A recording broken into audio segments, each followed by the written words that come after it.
신앙생활이 지속적으로 이렇게 가능하기 위해서는 우리가 본질을 붙들어야 됩니다. 본질을 붙들지를 않으면은, 본질을 붙들지 못하면은 신앙은 계속 이렇게 흔들리고 기복이 이렇게 심합니다. 기복이. 그래서 좀 믿는 듯 하다가 안 믿다가 이 온탕과 이 냉탕을 왔다 갔다 이렇게 하게 된다라는 것이죠. 그러면 그 신앙에 있어서, 그리고 우리가 그 신앙생활을 지속적으로 단단하게 뿌리 깊은 나무처럼 할 수 있는 그 본질이라는 것은 무엇인가? 그것은 바로 여러분 부활입니다. 무엇이라고요? 부활이다. 부활 신앙입니다. 예수님께서는 이 부활을 전하기 위해서 모함까지 다 받으셨어요. 우리가 성경 말씀을 통해서 봤듯이 제자들은 예수님께서 부활을 하시기 전과 부활을 하신 이후의 그 모습이 전혀 다른 모습을 보였다라는 것을 요한복음을 쭉 우리가 주일날 상고하면서 지속적으로 상고하면서 그걸 보지 않았습니까? 부활의 신앙을 가진 그들은, 제자들은 이전의 어중이 떠중이 같은 흐릿한 모습이 아닌 부활 이후에 그 부활을 보고 부활의 증인이 되어서 십자가 군사가 됩니다. 제자들은. 예수님께서 십자가를 지신 사건은 어찌 보면은 실패에 가까운 것으로 보였지만은 우리가 그 십자가 사건을 승리고 영적인 성공이라고 우리가 보게 되는 것은 무엇입니까? 그 다음에 무엇이 있기 때문에 그렇습니까? 부활이라는 엄청난 그 반전이 있었기 때문에 우리가 그렇게 볼 수 있는 것이죠. 전에도 말씀을 드렸듯이 부활이 없었다고 한다면은 십자가 사건은, 예수님의 십자가 사건은 그냥 어떤 무력한 인간이 억울한 누명을 쓰고 십자가 처형을 당한 것에 불과했다라는 것이에요. 그러나 예수님이 이후에 이 부활하시고 이 찢겨졌던 몸이 다시 재생이 되어서 영과 육이 같이 살아나는 이 부활이 있었기 때문에 예수님의 죽음은 그냥 단순한 죽음이 아니라 억울한 누군가가 그냥 누명을 쓰고서 죽은 그런 죽음이 아니라, 십자가의 그런 단순한 죽음이 아니라 죽음에서의 승리였다라는 것이죠. 부활이 있었기 때문에. 그러니까 부활이 없으면은 십자가 죽음은 그냥 죽음으로 끝나는 것밖에 되지 않아요. 그러니까 이 부활이라는 사건이 굉장히 중요한 것이고 신앙의 본질인 것이고 우리 기독교의 핵심이라고 볼 수가 있습니다. 그리고 놀랍게도 성경은 이 예수님의 부활이 마지막 날에 똑같이 우리에게, 누구에게요? 우리에게 이루어질 것을 말씀을 하고 있어요. 자, 그래서 고린도전서 15장 말씀 기억하십니까? 사망이 한 사람으로 말미암았으니 죽은 자의 부활도 한 사람으로 말미암는도다. 아담 안에서 모든 사람이 죽은 것 같이 그리스도 안에서 모든 사람이 삶을 얻으리라. 이처럼 여러분, 신앙의 세계에 있어서 이 부활은 가장 본질적인 것입니다. 교회를 오래 다녔음에도 불구하고 이 부활에 대한 신앙을 갖고 있지 못하면 그 사람은 뿌리가 없습니다. 그래서 반드시 흔들릴 수밖에 없습니다. 무슨 일을 만나게 되면. 이 부활이 이렇게 가장 본질적인 것인데, 하지만 안타깝게도 적지 않은 교인들이, 여러분이 정말 영적인 시각으로 우리 이 땅의 교회들을 쭉 보시고 교인들을 보시면 아시겠지만 안타깝게도 적지 않은 교인들이 이 부활에 대해서 잘 모릅니다. 잘 몰라요. 모른 채 그죠? 교회만 다니고 신앙생활인 것처럼 살아가고 있다는 것이죠. 심지어 오랜 시간 교회를 다닌 교인들조차도 부활을 잘 이해하지 못하고 있는 것이 지금 우리의 현 주소라는 것이에요. 죽으면은 바로 천당이나 지옥 가는 줄만 알지 자신이 똑같이 예수님이 부활을 하셨듯이 그 육체를 입고, 신령한 육체를 입고 부활한다는 그 사실에 대해서는 무지한 경우가 많다라는 것입니다. 여러분, 사도신경을 고백을 하시죠? 맨 마지막에 무엇으로 끝납니까? 맨 마지막 부분이 어떻게 끝납니까? 사도신경. 모르시면 빨리 보시고요. 모르시면 보시고 줄을 쭉 그으십시오. 어떻게 끝납니까? 몸이 다시 사는 것과 영원히 사는 것을 믿사옵나이다. 아멘. 그렇게 끝나죠. 고백은 매 예배 시간에 사도신경 그렇게 고백을 하는데 본인이 그렇게 부활을 할 거라고는 전혀 생각을 하질 않아요. 그래서 예전에 제가 성경 공부를 할 때 이 사실에 대해서 했더니 저를 이상하게 보는 교인들도 있었어요. 예. 본인이 매주마다 그렇게 그 신앙 고백을 하면서도 말이죠. 자, 그래서 자신이 똑같이 그 신령한 육체를 입고 부활한다는 사실에 대해서는 무지한 경우가 많아요. 그래서 죽음 이유를 어떻게 생각을 하냐면은 마치 영화 사랑과 영혼같이 고스트 이게 언제적 영화입니까? 옛날 영화에 사랑과 영혼같이 예? 거기서 표현하고 있는 죽음을 어떻게 표현하고 있어요? 육체는 죽고 그 다음에 영혼은 어떻게 돼요? 고스트가 돼가지고 돌아다니거나 구천을 또 돌고 다니지 않습니까? 그런 식으로 죽으면 육체는 땅에서 썩어 없어지고 영혼은 분리가 돼가지고 하늘로 올라가는 식으로 이해를 한다는 것이죠. 이걸 이원론이라고 하는데 이것은 영혼 불멸설이라고 해가지고 이렇게 이해하고 있는 경우가 많아요. 이 교인들이. 이거는 영혼 불멸설이라고 해서 헬레니즘 시대에 이 플라톤에서 이어지는 이 철학자들의 이론에 불과한 것이에요. 이것은 성경이 말하는 사후세계가 아닙니다. 이건 굉장히 심각한 거예요. 우리가 이 이후의 세계를 잘못 이해하고 있다는 것이죠. 그래서 이런 식으로 이해하고 있는 경우가 많아요. 오늘 말씀에서도 보면 사두개인들이 이 부활을 얼마나 잘못되게 이해하고 오해를 하고 있었는지를 볼 수가 있어요. 이 사두개인들이 방금 말씀을 드렸죠.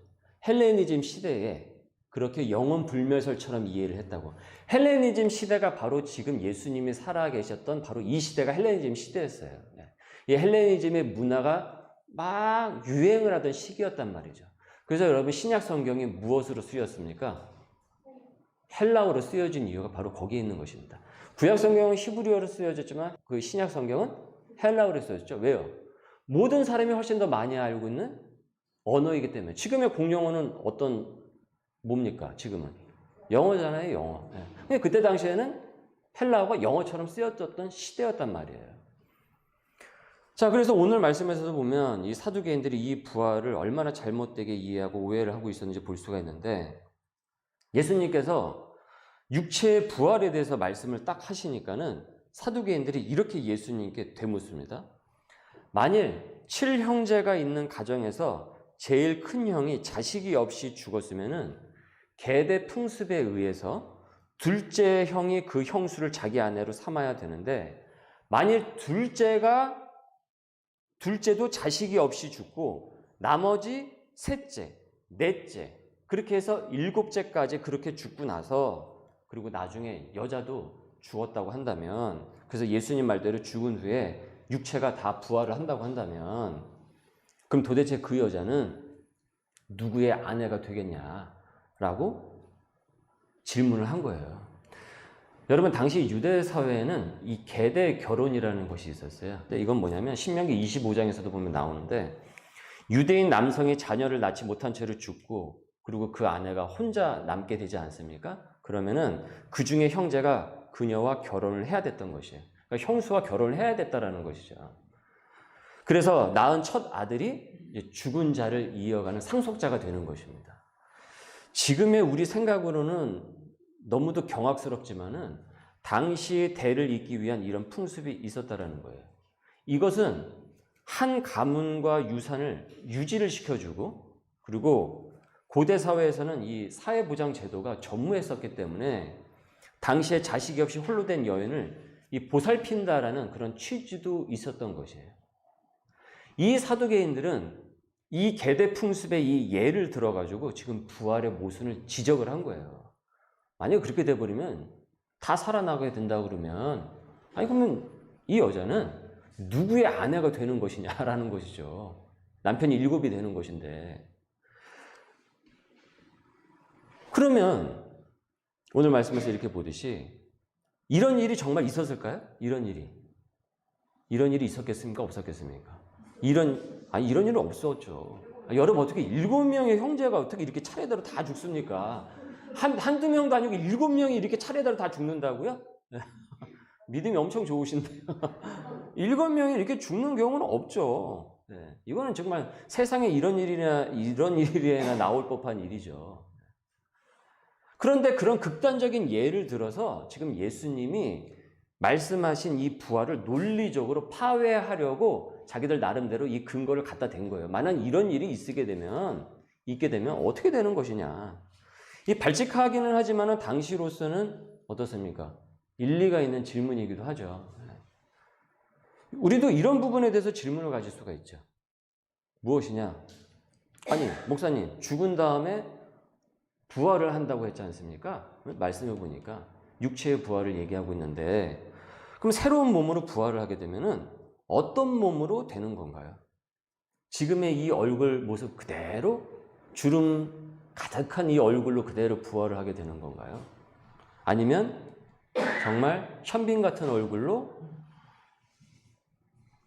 누가 좋을까? 저기 여자 연예인 누가 좋을까요? 네? 예, 김태희로 합시다. 예, 김태희 같은 얼굴로 태어나게 될까요? 지금 가족들하고 또 계속 같이 사는 건가요? 그럼 애는 그 모습 그대로 되고 걔는 그 모습 그대로 가는 건가요? 뭐 이런 질문을 하지 않습니까? 제가 예전에 이 부활의 교리에 대해서 이제 성경 공부를 하다가 보면은 이 청년들과 1대1이나 제자훈련 교육을 하다가 이런 류의 질문을 많이 받습니다. 그래서 교육을 하다가 가장 설명이 길어지고 많아지는 부분이 바로 이 부활이에요. 예수님께서 이런 류의 질문에 대해서 이렇게 말씀을 하셨어요. 여러분 성경책을 보십시오. 34절을 보십시오. 이 세상의 자녀들은 장가도 가고 시집도 가되 저 세상이라는 건 어떤 얘기를 말하는 겁니까? 이 세상 이후에 이제 끝날 마지막 날을 말하는 거죠. 저 세상과 및 죽은 자 가운데서 부활함을 얻기에 합당히 여김을 받은 자들은, 즉 생명의 부활을 얻는 그 합당한 자들은 장가나 시집 가는 일이 없고 그들은 다시 죽을 수도 없나니, 부활을 했는데 더 이상 죽을 수는 없는 거죠. 이는 천사와 동등이요 부활의 자녀로서 하나님의 자녀임이라. 부활의 자녀로서 하나님의 자녀임이라. 자, 무슨 말씀입니까? 부활한 이후의 세계는 완전히 다른 세계라는 것이에요. 완전히 다른 세상이라는 것입니다. 시집가고 장가가고 결혼 날짜 잡고 애 낳고 또 밥 먹고 또 생계의 터전 꾸미고 이런 세상이 아니라는 것이에요. 부활 이후에 우리가 닥치게 되는 그 세상은, 즉 사두개인들이 지금까지 갖고 있었던 세상적인 그 지식, 자기 인식으로 이해할 수 있는 그런 세계가 아니라는 거예요. 다른 세상이라는 것이죠. 완전히 다른 세계라는 것이에요. 이 마지막 날 이후에 생명의 부활과 사망의 부활로 온 그 이후의 세상은, 그러니까 완전히 다른 세상을 이해하기 위해서는 어떻게 이해를 해야 됩니까? 완전히 다르게 생각을 해야 되는 거예요. 생각을 바꿔야 되는 거예요.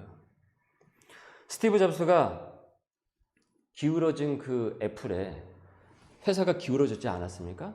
하다가 그러다 꼬꾸라진 그 기울어져가는 그 애플에 다시 복귀를 해가지고 외쳤던 말이 있어요.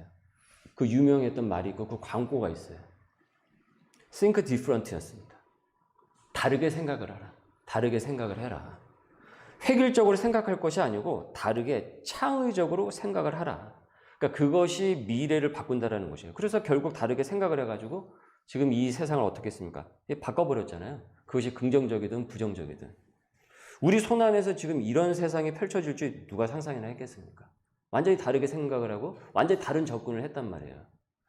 예수님께서 사두개인들에게 부활에 대해서 말씀하시는 이 부분을, 이 잡스의 말을 빌리면은 think different, 다르게 생각하라는 거예요. 다르게 생각하라. 시집가고 장가가고 그런 세계가 아니라는 것이에요. 근데 이들의 생각은 어디에 머물러 있어요? 시집가고 장가가고 거기 생각에 머물러 있는 거예요. 그러니까 예수님께서 부활의 세계에 대해서 얘기를 하니까 알아듣습니까? 못 알아듣습니까? 못 알아듣는 거예요. 그러니까 이 얘기하고 있는 거예요, 지금. 부활을 너희가 하던 대로 생각하지 말고, 너희들의 얄팍한 경험과 그 지식에 의존해서 그런 식으로 생각을 하고 유추를 하지 말고, 헬레니즘 사고에 영향을 받은 그 철학적인 그런 사고를 갖고 이 생각을 하면 안 되는 것이고, 진정 영적인 사고로 완전히 전환을 하라는 거예요. 어떤 사고로 전환하라고요? 영적인 사고로 완전히 전환을 해야 된다는 거예요. 육적인 사고로 이해할 수 있는 그런 세계가 아니라는 것이죠. 이 사두개인들은 세상에서 살기 때문에 그들의 생각으로는 육체가 부활을 한다고 하니까 그 몸으로 전처럼 똑같이 살아가는 것으로 이해를 했다라는 거예요. 그러니까 어떻게 부활을 받아들였습니까? 물질적으로 부활을 받아들인 것이에요. 물질적으로. 하지만 예수님은 부활 후의 세상은 완전히 다른 세상임을 지금 말씀을 한 것이란 말이죠. 시집도 안 가고 장가도 안 가요. 시험도 없어요. 네. 없어요. 그러니까 시집 장가 갈 일이 없으니 임신할 일도 없고 아기 낳을 일도 없는 거죠.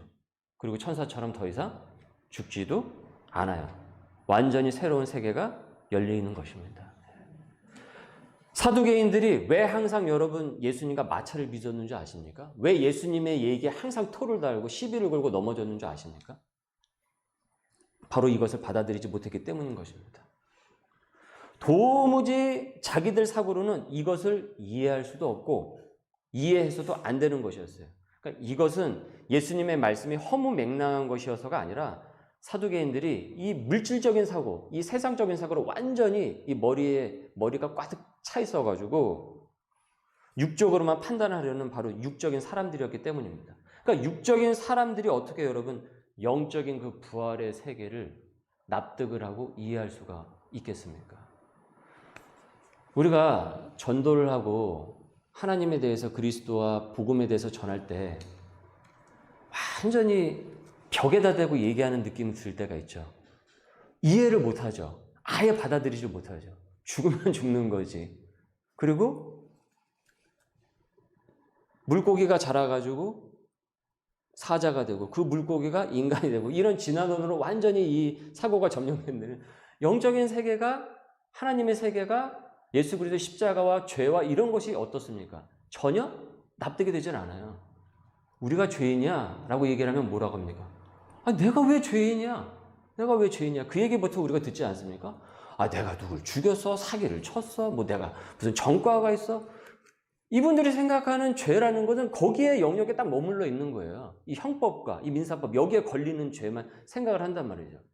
그러니까 육적인 사고로는 이 영적인 세계를 이해를 하지 못하는 거예요. 이걸 여러분이 염두에 두고 지금 오늘의 말씀을 이해하시면 이 부활에 대해서 이해할 수가 있는 거예요.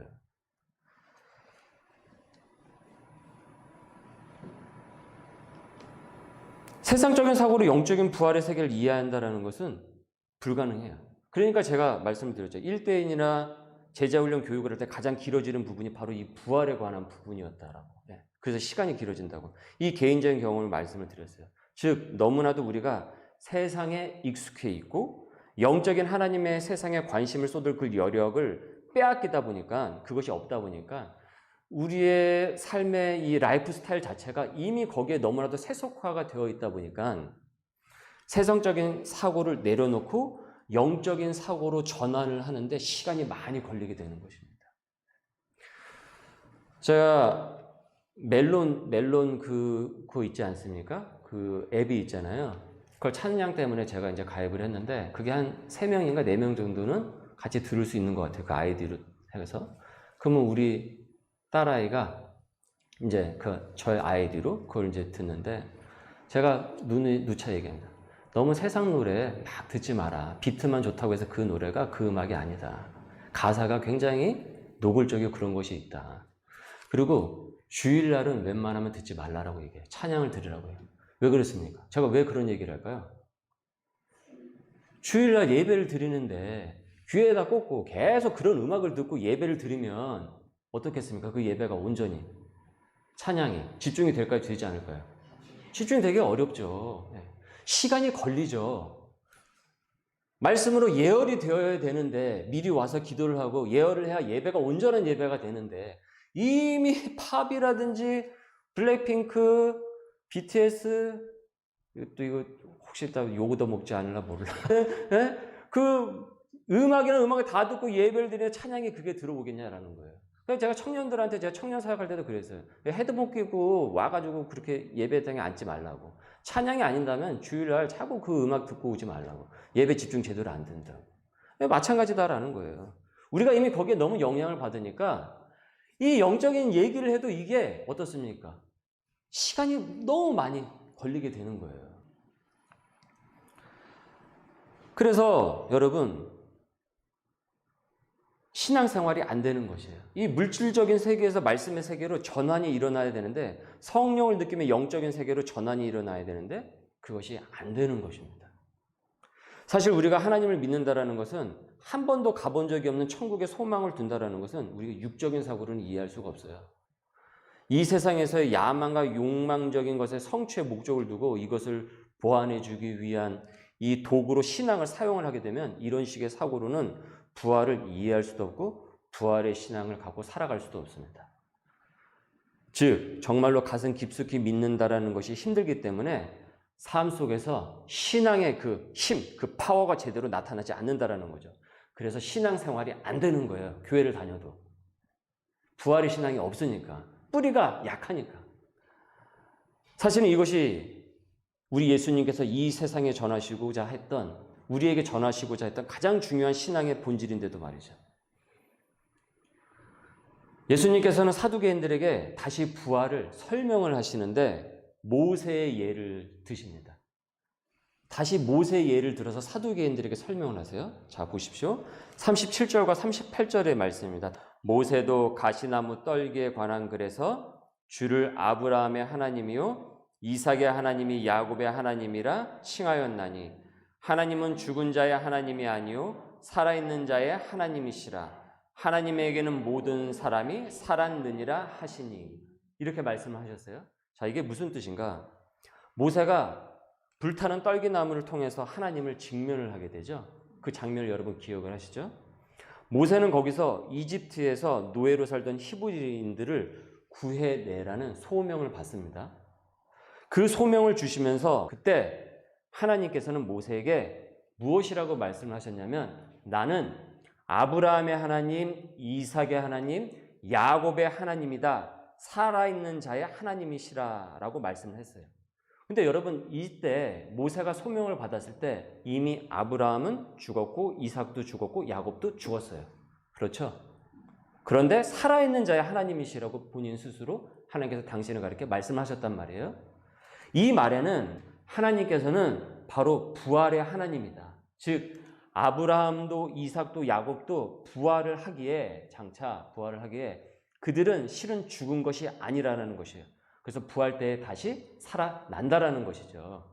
그래서 하나님께서는 당신을 가리켜 나는 죽은 자의 하나님이 아니요 살아있는 자의 하나님이시라. 하나님에게는 무엇이라고요? 모든 사람이 살았느니라 라고 말씀을 하신 거예요.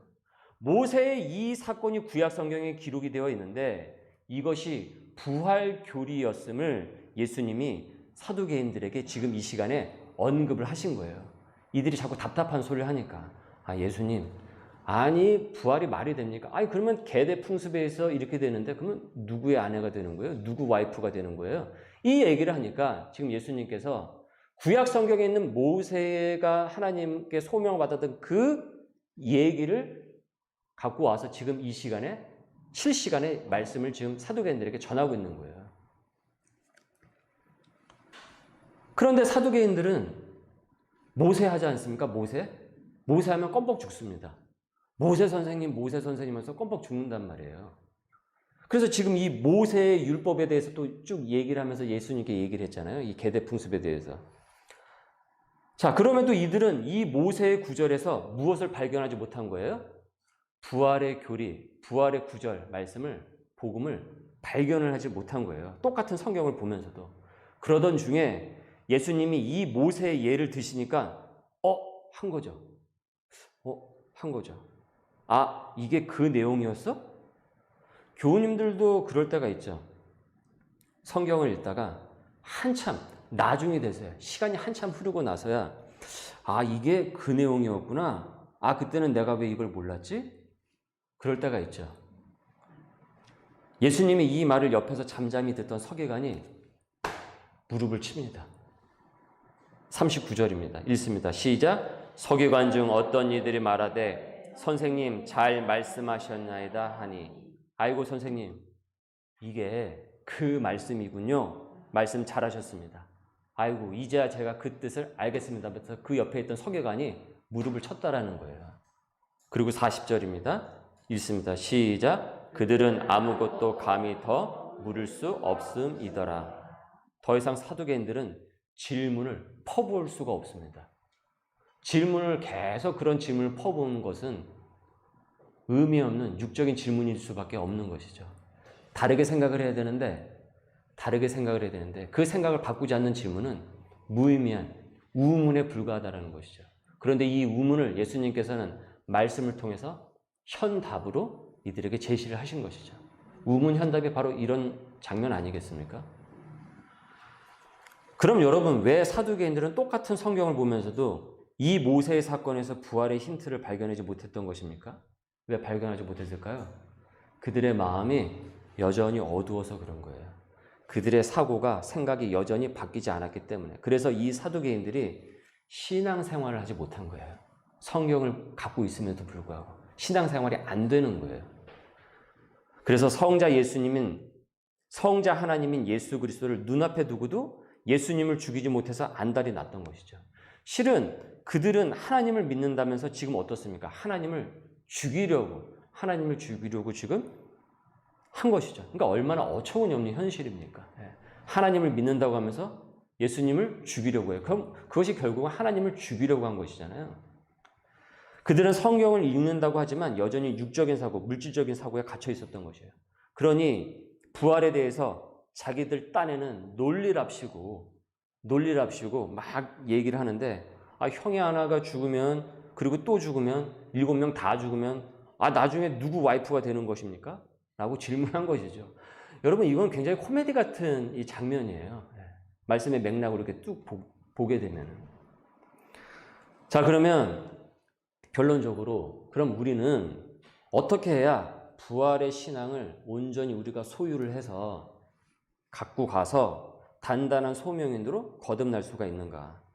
모세를 다시 보면은 힌트를 우리가 얻을 수가 있습니다. 그 답을 찾을 수가 있습니다. 모세가 불타는 떨기나무에서 하나님의 소명을 받기 전에 하나님께서 모세에게 명하신 것이 있었어요. 출애굽기 3장 5절에 보면은 이렇게 말씀해요. 하나님이 이르시되 아직 가까이 오지 말라. 내가 선 곳은 거룩한 땅이니 네 발에서 신발을 벗으라 라고 말씀하셨어요. 왜 신발을 벗으라고 말씀하셨을까요? 신이 상징하는 것이 무엇입니까? 육적인 것을 말씀을 하는 거예요. 그러니까 그 전에 모세가 갖고 있었던 육적인 사고를 버리고 오라라는 것입니다. 꽤 많이 안다고 한 지식과 그 얄팍한 그 경험, 성격, 교만, 욕망, 아집, 고정관념, 그 모든 것들을 어떻게 해요? 다 버리라는 것이에요. 하나님 만나려고 하면, 진짜 하나님 만나고 싶으면 그걸 버리라는 거예요. 사두개인들은 버리질 않잖아요. 그러니까 자꾸 이 엉뚱한 질문을 계속 하고 있는 거잖아요. 근데 하나님을 진짜 만나고 싶으면 그걸 버리라는 거예요. 그러니까 그거 벗기 전까지는 하나님께 감히 올 생각하지 말라라는 것이죠. 그리고 모세가 진정 그 신발을 벗었을 때, 그 신을 벗었을 때 살아계신 하나님을 만나는 영적인 체험을 하고 영적인 사람으로 변모를 합니다. 영적인 사람으로 변모를 하는 그때 하나님으로부터 소명을 받는 거예요. 이집트를 향한 히브리인을 구출해내라는 그 소명을 받는다라는 것이죠. 여러분, 성경책을 한번 펴보실까요? 구약 성경 84쪽입니다. 출애굽기 3장 2절에서 10절입니다.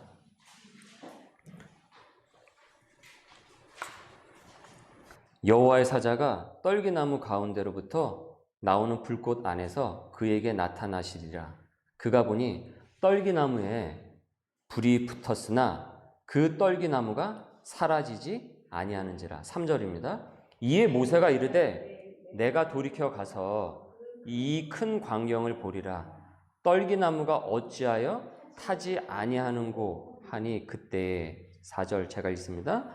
여호와께서 그가 보려고 돌이켜 오는 것을 보신지라. 하나님이 떨기나무 가운데서 그를 불러 이르시되 모세야 모세야 하시매 그가 이르되 내가 여기 있나이다. 하나님이 이르시되 이리로 가까이 오지 말라. 내가 선 곳은 거룩한 땅이니 내 발에서 신을 벗으라. 거기에 여러분 밑줄을 그으십시오. 또 이르시되 나는 내 조상의 하나님이니 아브라함의 하나님, 이삭의 하나님, 야곱의 하나님이니라. 모세가 하나님 배웠기를 두려워하여 얼굴을 가리매 여호와께서 이르시되 내가 애굽에 있는 내 백성의 고통을 분명히 보고 그들의 감독자로 말미암아 부르짖음을 듣고 그 근심을 알고 내가 내려가서 그들을 애굽인의 손에서 건져내고 그들을 그 땅에서 인도하여 아름답고 광대한 땅, 젖과 꿀이 흐르는 땅, 곧 가나안 족속, 헷 족속, 아모리 족속, 브리스 족속, 히위 족속, 여부스 족속의 지방에 데려가려 하노라. 이제 가라. 이스라엘 자손의 부르짖음이 내게 달하고 애굽 사람의 그들의 괴롭히는 학대도 내가 보았으니 10절 시작. 이제 내가 너로 바로에게 보내어 너에게 내 백성 이스라엘 자손을 애굽에서 인도하여 내게 하리라. 아멘. 모세는 이 일이 있기 전에 그는 낭만과 절망, 육적인 사고에 제대로 벗어나지 못하고 있는 사람이었어요. 그러나 이 이후에 그는 소명을 받고 진정 하나님의 영적인 세계를 이해하는 소명인으로 거듭나게 됩니다. 그래서 우리가 기억하는 그 모세예요. 여러분, 부활의 신앙으로 진짜 신앙생활을 하려면은 여러분 적어도 신발을 벗으셔야 됩니다. 신발을 벗으셔야 됩니다. 그 신을 벗으셔야 됩니다. 여러분 그 사고를 바꾸셔야 됩니다. 그거 바꾸지 않으면은 그간 갖고 있던 고집, 아집, 이 고정관념, 그 다음에 그 얄팍한 경험, 그 지식, 그것으로 하나님의 세계를 이해하려면 절대 이해하지 못합니다. 사두개인처럼 자꾸 엉뚱한 얘기합니다. 우문합니다. 이게 뭐예요? 저게 뭐예요? 계속 그 얘기밖에 할 수가 없어요. 그래서 그 사고를 바꿔야 된다. 나는 좀 뭘 안다. 이 얕은 경험과 지식의 신발을 벗어야 돼요. 겸손하게 하나님 앞에서. 사두개인들은 벗질 않아요. 그래서 여러분 부활을 받아들이지 못한 것입니다. 그래서 그들은 소명인이 될 수가 없었어요.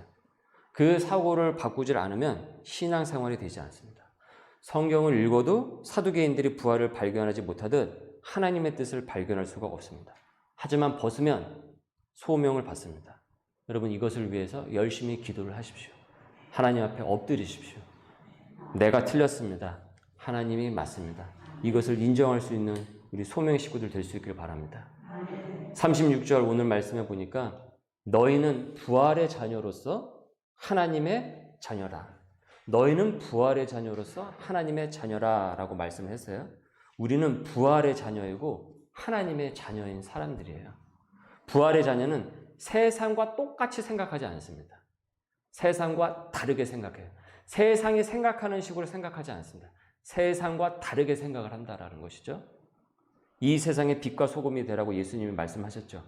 빛과 소금은 세상과 달라야 한다라는 거예요. 그러니까 다르게 생각을 하고 다르게 살라라는 것이죠. 우리가 다르게 생각을 해야 다르게 살 수가 있겠죠. 구별된 하나님의 백성으로 살라고 말씀하셨어요. 이 도전을 여러분 이번 주도 이어갈 수 있기를 주님의 이름으로 소망합니다. 우리 함께 같이 말씀에 잇대어 기도하겠습니다. 주님, 나의 옅은 경험과 지식으로 이 말씀의 세계를 이해하려고 했던 이 교만함을 주님 용서하여 주옵소서. 여전히 신을 벗지 않고 하나님 앞에서조차 도도한 척을 했습니다. 이제 그 신을 벗고 온전히 부활의 신앙을 소유케 하여 주시고 부활의 자녀로서 하나님의 자녀로서 세상의 자녀와 다르게 살아가게 하여 주옵소서. 구별된 백성으로 살아가게 하옵소서. 우리 함께 같이 말씀에 잇대어 기도합니다.